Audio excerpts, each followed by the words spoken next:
vocês já conhecem, quem está no workshop já conhece a Renata. Renata é arquiteta e ela tem um escritório de desenho e ela tem um escritório de desenho de interiores chamado Inex. Deixa eu botar no escritor que esse cara da sua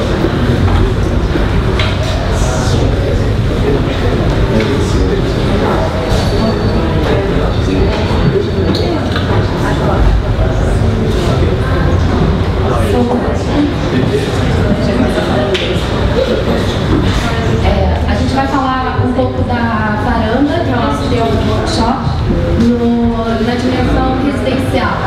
E eu vou fazer uma introdução falando sobre a varanda em si.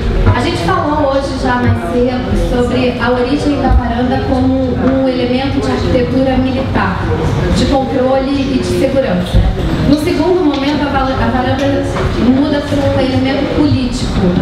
E a gente tem umas imagens aqui que são do Debré, que o Antônio já falou, que foi esse pintor que veio com a missão francesa. Essas 4 imagens são desenhos do Debré.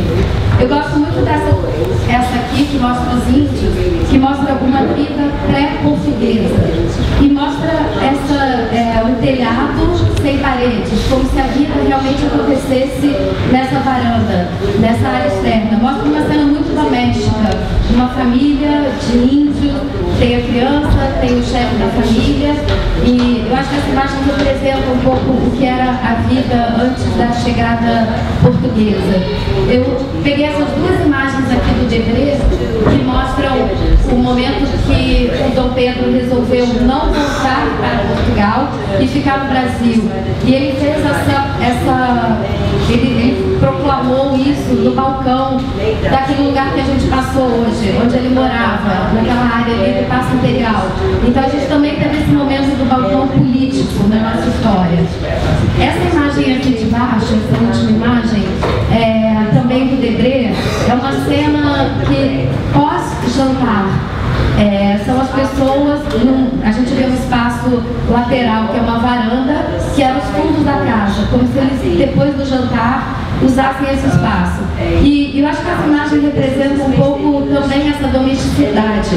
São músicos, é um desfrute de um espaço. Eles estão usando, não tem nenhuma função, é simplesmente o lazer e o ócio. Quando a gente fala de varanda, a gente pensa logo em 2 morfologias. A gente fala muito hoje em adição, mas a varanda também vem de uma subtração espacial. E essa subtração gera esses espaços vazios que são usados como varanda. Falando sobre tipologia, a gente tem vários tipos.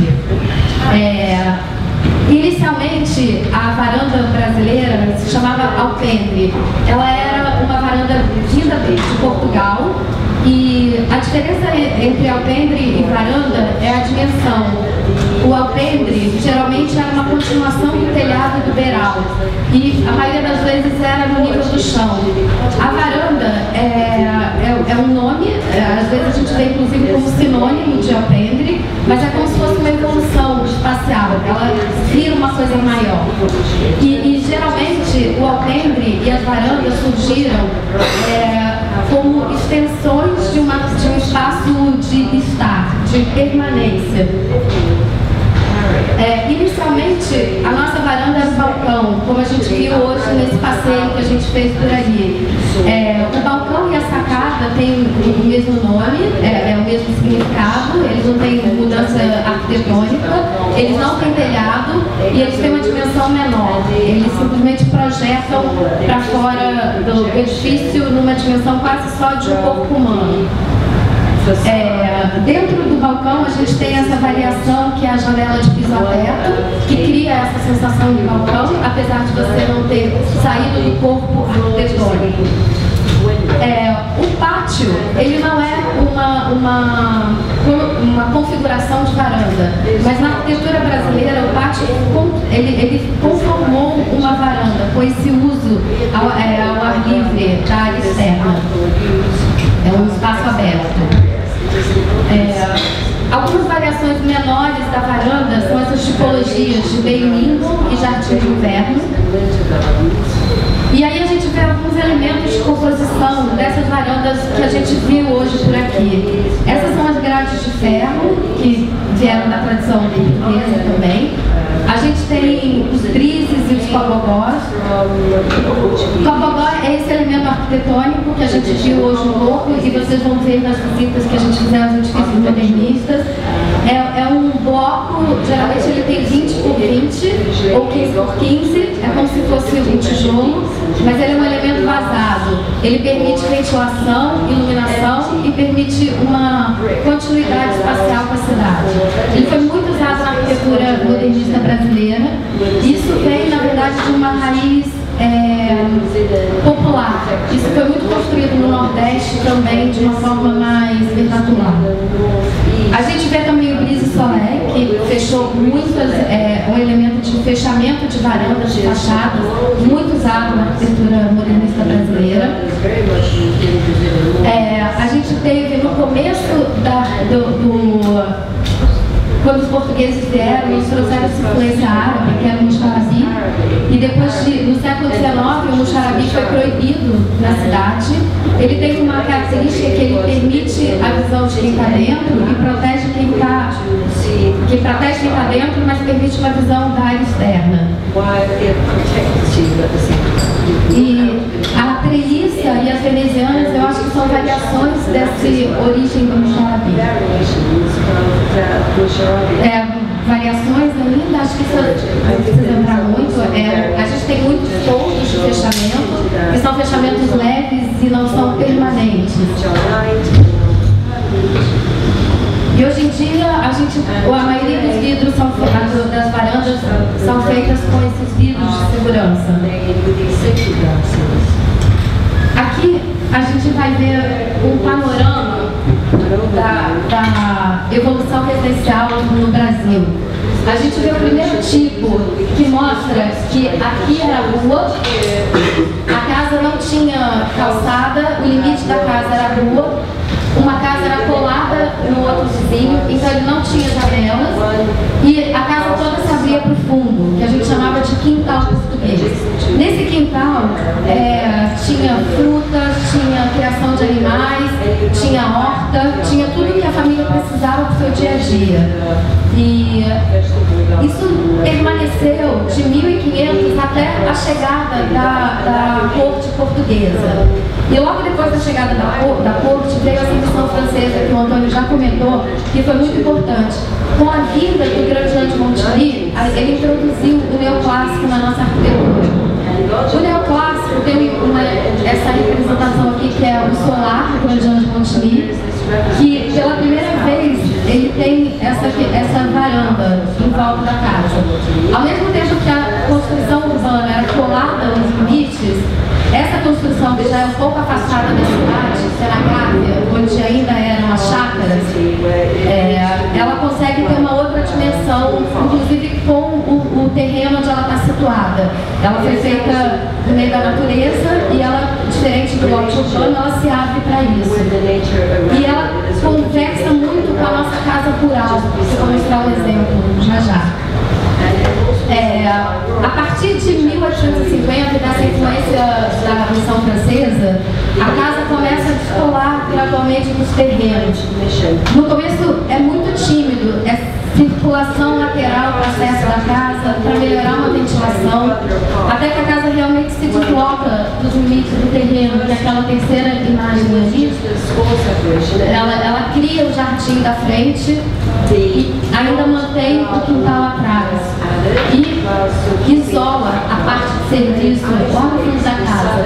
Então ela tem um jardim que tem uma influência francesa, por causa da missão francesa, então é um jardim super desenhado. Depois a casa que mantém a tradição portuguesa, o quintal e os serviços foram lá para o final. A gente continuou com esse tipo de construção durante muito tempo. Depois a gente cai aí na expansão imobiliária e a gente sai do centro da cidade num caminho que vai seguindo a orla, E como ele falou, na Praia do Flamengo já tem uma unidade de edifício. Quando você chega em Copacabana, é uma unidade que representa uma outra época, como em Ipanema e no Leblon. Cada uma tem uma identidade com poucas variações entre si. E depois a gente vai falar um pouquinho mais do modernismo, que é quando a varanda realmente foi integrada à arquitetura. Aquele exemplo a gente vai visitar, que é o Parque Guilherme. E aí eu queria mostrar essa imagem, que é uma casa de fazenda de 1715. Essa casa está recuperada porque ela virou um hotel. Então ela está muito bem conservada e foi com uma curadoria muito atenta aos detalhes. Eles conseguiram comprar um vidro azul que vinha da Bélgica para repor a bandeira da janela. Tudo foi feito com muita atenção. Essa restauração demorou mais de 8 anos. E em 1715 a gente ainda tinha aquele lote urbano em fita, de origem medieval. E a casa da fazenda tinha essa característica. Ela se abria para uma varanda. O Solar Jean de Montigny, ele tem um pouco essa cara da casa de fazenda, que é um neoclássico, que é um pouco neocolonial. Ele consegue trazer a característica clássica, apesar dele não ter essa influência colonial. Eu acho que tem uma combinação entre esses elementos. E depois, agora eu vou falar um pouco do modernismo com as varandas. Eu gosto muito dessa imagem do projeto do Lúcio Costa. Quando o Lúcio Costa começou a trabalhar, a arquitetura praticada na época ainda era uma arquitetura clássica, do período eclético. E eles começaram a propor uma arquitetura moderna, mas eles não tinham cliente para isso. Então, nos primeiros anos, ele trabalhou numa série de casas que chamava Casas Sem Dono, onde ele simplesmente fez a prática da arquitetura. Ele produziu uma série de projetos residenciais sem dono. E eu gosto muito dessa casa porque para mim representa muito essa rede, que é uma coisa completamente brasileira, que veio da tradição indígena, a vida acontecendo do lado externo, a varanda ali em cima com o toldo protegida. E eu acho que isso, ele trouxe isso. E a gente consegue ver nesse projeto dele, que era em Correias, uma cidade muito perto do Rio. É uma casa, eu não consegui muitas imagens dela, mas ela é uma casa de característica colonial, é uma casa em L, ela é muito tradicional, mas na ponta da casa, nessa esquina, ele adiciona essa varanda, que no primeiro momento é aberta, só com essa treliça na base e os grises em cima, e depois essa varanda é fechada e vira uma espécie de jardim de inverno. Que faz também uma relação com a área externa, porque é uma área natural, é fora da cidade, é como uma fazenda. E está escrito Botafogo Jardim Botânico. Esse edifício, ele tem 4 apartamentos por andar e ele tem uma dupla fachada de treliça. Ele trabalha muito os elementos da arquitetura modernista que a gente viu há pouco tempo. Na mesma fachada a gente tem treliça, tem cobogó, tem Luiz Solé, é uma composição muito rica. E por trás disso tem a varanda e depois a sala. O Pedregulho, alguns de vocês vão visitar também. Tem até a melhor imagem do Pedregulho, é aquele backlight que está ali na escada, que é uma foto da Luísa Valdan. Depois vocês podem olhar para aquilo. Eu acho que aquilo também representa uma cena doméstica do dia a dia. O Pedregulho, ele não tem a varanda residencial. A varanda é o corredor, é a circulação de acesso às casas. Mas as pessoas se apropriam desse espaço. Então ela realmente é uma extensão da casa, mas é uma extensão da casa pública, porque é um pouco de todo mundo. E aqui também a gente vê todos esses conceitos arquitetônicos. A gente vê pilotis, a fachada de vidro para insolação melhor, a fachada de brise e cobogó. Infelizmente ele está, quer dizer, eu ia dizer que infelizmente ele está precário, mas ele está em processo de restauração e reforma. E esse é um projeto super importante também, hoje em dia é o Instituto Moreira Salles, mas era a casa do Walter Moreira Salles, que era um mecenas da arquitetura e da arte, ele era um banqueiro, e escala, é como se ela, o Pedro deu essa definição que eu achei ótima. Ela é uma vila italiana no seu elemento modernista, porque ela tem a escala de vila, ela tem o pátio interno e a casa está toda conformada em volta desse pátio. E essa é a varanda, que eles desenharam esse cobogó, que foge um pouco da escala tradicional que a gente viu, que é aquele 20-20. É um overscale cobogó. E aqui a gente consegue ver um pouco como a casa é. Uma coisa que eu acho muito interessante, essas imagens não estão muito boas, mas essa aqui mostra que tem um pátio e em volta do pátio você tem um corredor envidraçado e as salas depois desse corredor. Então você tem várias transições espaciais. Você tem o exterior, o interior, exterior e o interior propriamente dito. Mas é tudo permeável, então você só sabe porque tem uma esquadria, mas você vê todo o espaço através o tempo inteiro. A gente vai visitar essa casa amanhã. Esse é o Parque Ring, que também é um projeto do Lúcio Costa. Ele foi feito numa área que tem uma implantação, tem 5 edifícios, os 3 primeiros são do Lúcio Costa. Depois, numa fase posterior, tiveram 2 edifícios dos irmãos Roberto, que são outros arquitetos. Que a gente viu hoje, a ABI, Assessoria Brasileira de Imprensa. E esse edifício, ele trabalha esse tema da subtração para criar varandas. A gente tem uma pele de elementos de transição, que na verdade não são elementos de fechamento. A gente tem o brise, tem o cobogó, e eles desenham essa fachada e criam essa sombra, esse filtro de luz que a gente vê naquela imagem ali de baixo. Entre a sala e a área externa, você tem essa varanda fechada pelo cobogó. Tem aí alguns desenhos da fachada, o corte. As escadas são incríveis também. Acho que vale a pena, quando a gente estiver olhando o edifício, prestar atenção nas escadas. Elas são externas e são muito bem desenhadas. Bom, falando de domesticidade e de interior, exterior, não tem como não parar nessa casa. Essa casa, ela é quase sem limite do que é interior e do que é exterior. Ela tem uma cobertura que define um espaço. E ela é acentuada, essa brincadeira de o que é dentro e o que é fora é acentuada o tempo inteiro. Você tem uma pedra, essa pedra está dentro da piscina, fora da casa, e ela entra dentro da casa. Você tem elementos o tempo inteiro que estão dentro e que estão fora.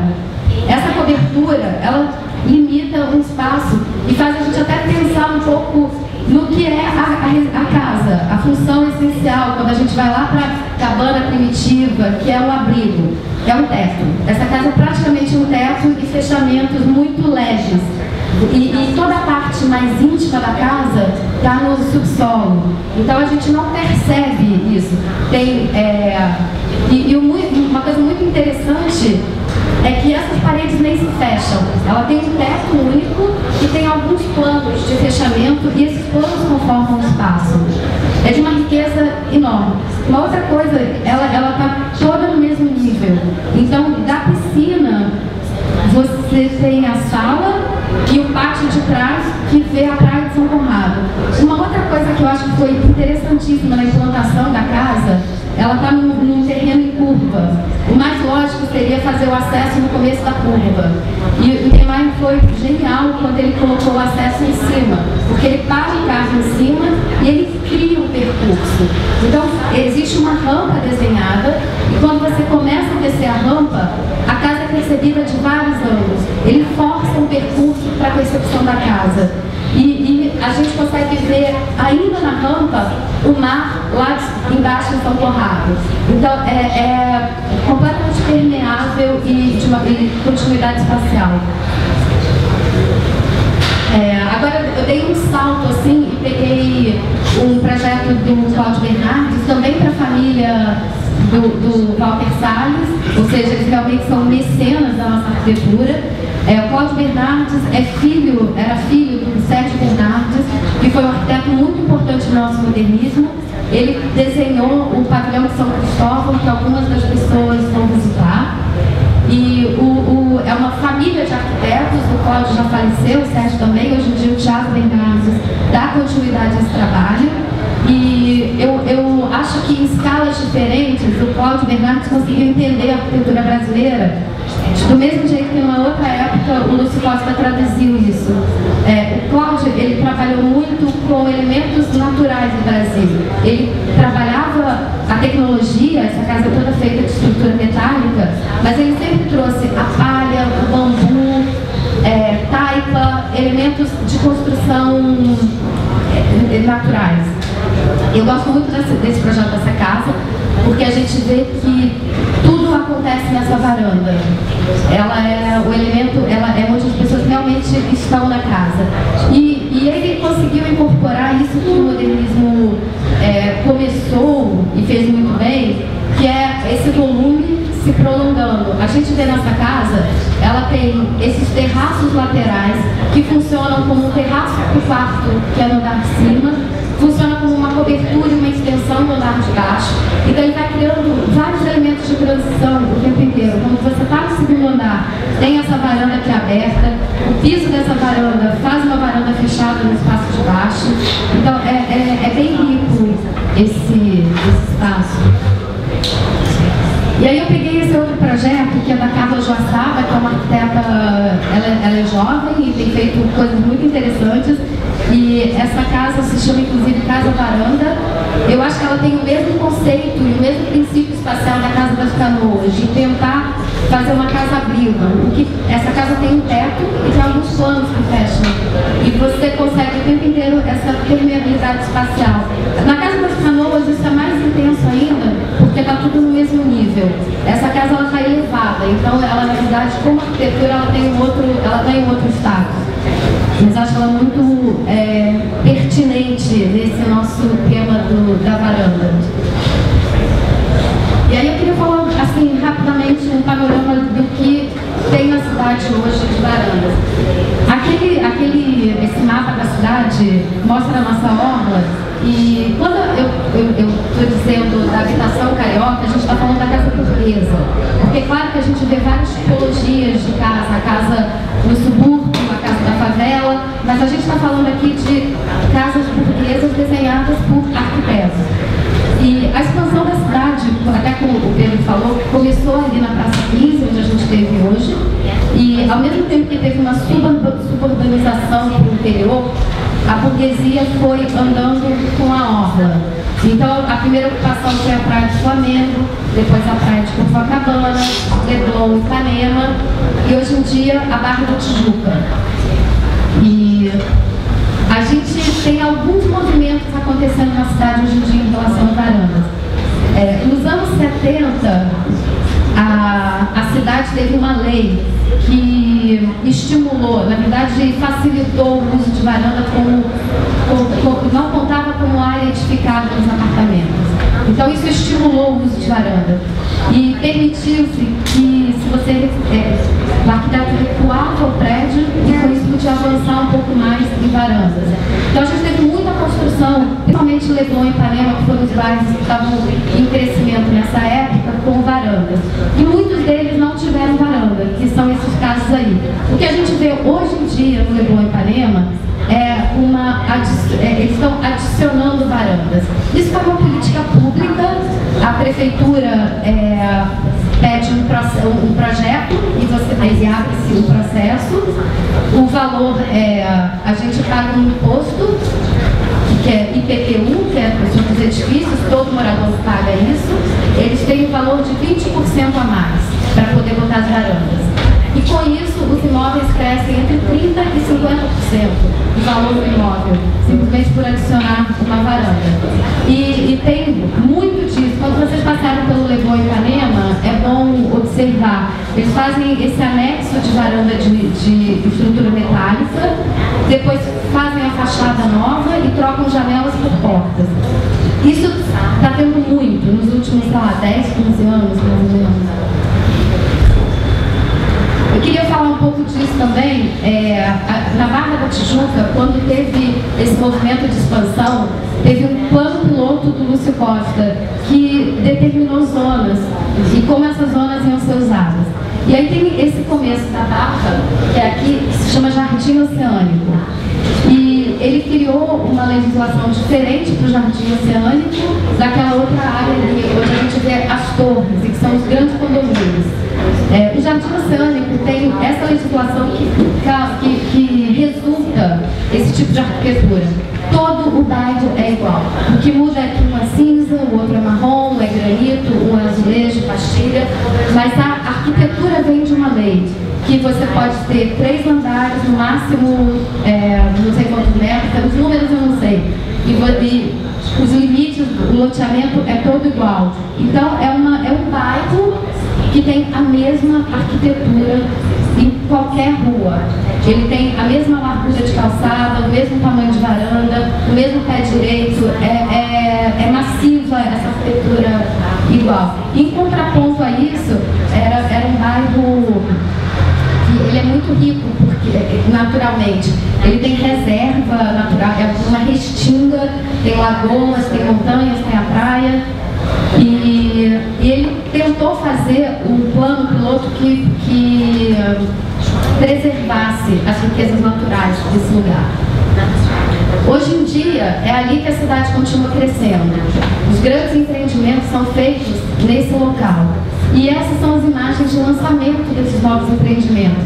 E aqui a gente vê a importância que a varanda tem. Sabe o que está fazendo ali? No computador também, esses são os folders de lançamento desses novos empreendimentos imobiliários. Tudo isso são lendas. E esse aqui a gente vê o tamanho que a varanda tem. E não só o tamanho, os acabamentos que a varanda recebe. Ela é tratada como um espaço interno da casa. Tanto quanto imobiliário e os acabamentos em si. Isso também é o mesmo lançamento. Esse aqui de baixo é o lançamento mais caro que o Rio está tendo nesse momento. É uma varanda, cada apartamento tem acho que 4 piscinas. Essa é a piscina da sala e cada quarto tem a sua própria piscina. É enorme, é um absurdo. E na Barra da Tijuca. Isso é o que se tem feito lá hoje em dia. A Barra tem 1000 defeitos, mas ela preserva esse conceito de viver na varanda.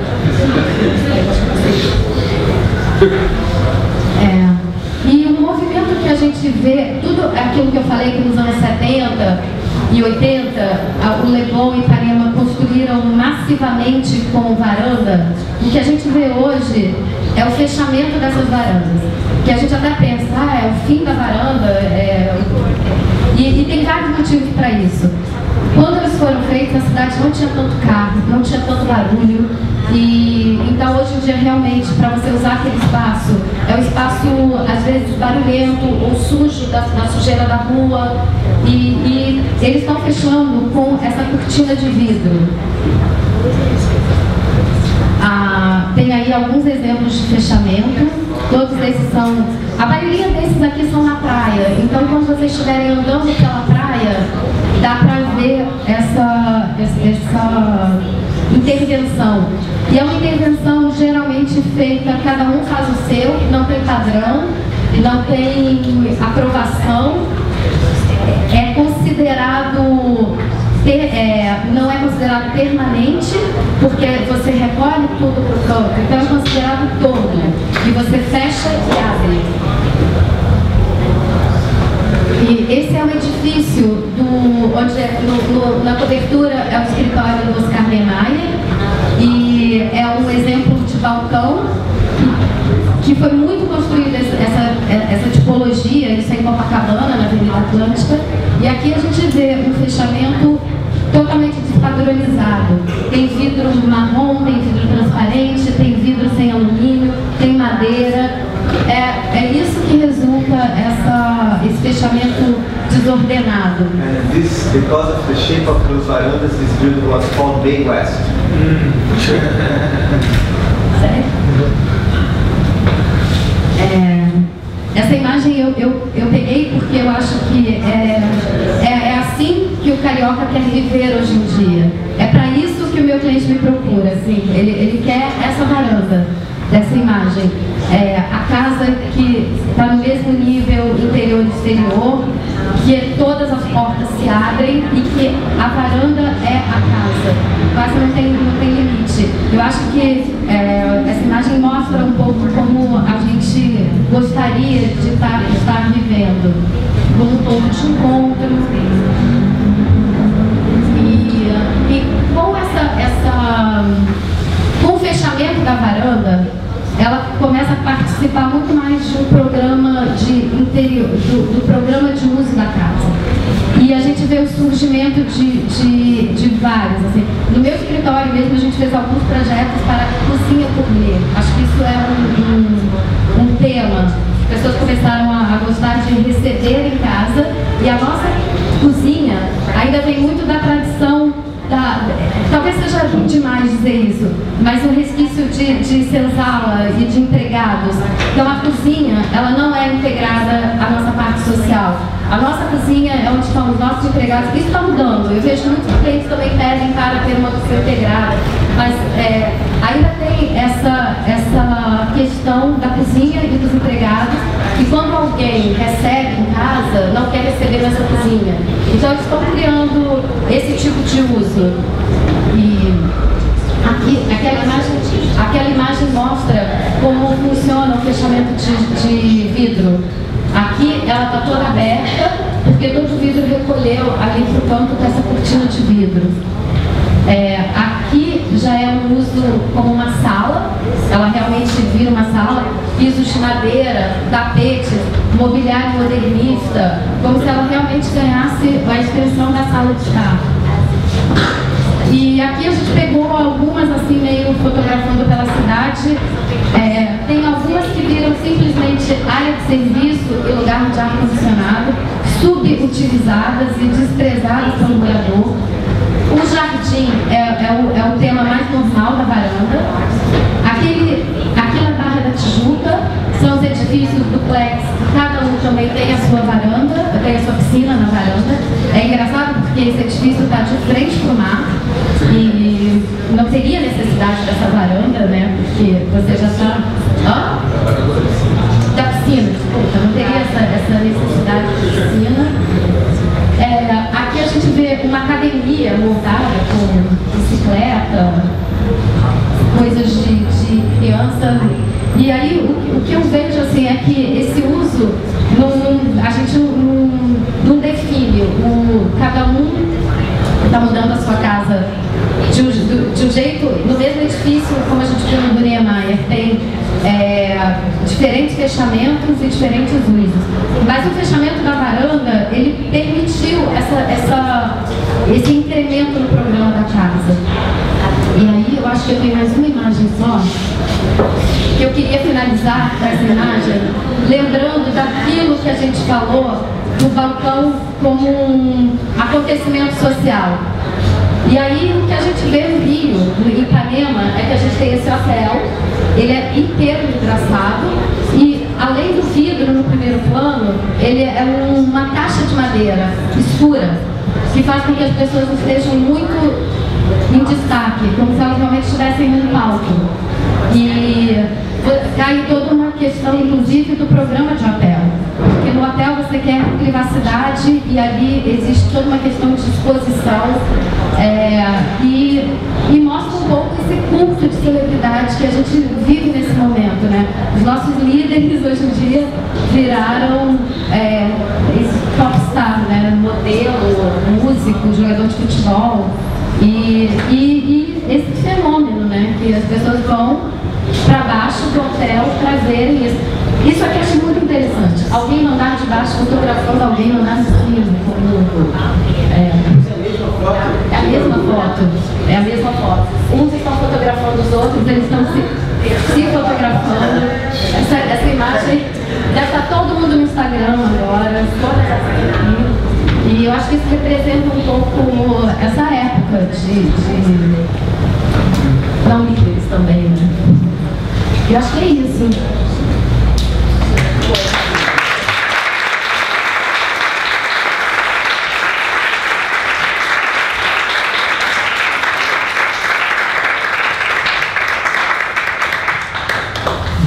Obrigado, Renata.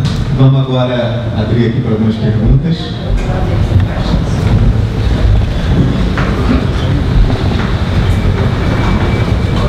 Very Australian, it's very Australian, your work. Where you open up in the outdoor and the beach, you can relate to it very well, yeah. But you said yesterday that you have the climate, but you don't have the culture to use the verandas, or do you use the... Because you said that yesterday on the lagoon. I think more of your recent work is more connected with us, the indoor-outdoor, removing the threshold, sliding the big panel doors and engaging with the other. With the air conditioning units when they're not on the when they're not on the balconies, what is the other option? Other option? Or are they always on the balconies? Always. I don't have any. Always on that. It's always like a puxadinho. The question of the air conditioner, it's always kind of puxadinho, you know. The new buildings, they already designed the place for that, like the verandas, just glass, and then you have like a fancy, and the splits are inside the... But this is a problem, because even though many buildings starts to have a place for air conditioning design, then the technology change it, and then the split units, doesn't fit it's not split, how you call it, but the split, okay, so the split units don't fit in that places anymore, and then we have the problem again. Alguém? Alguma pergunta? Não? Ok, so thank you.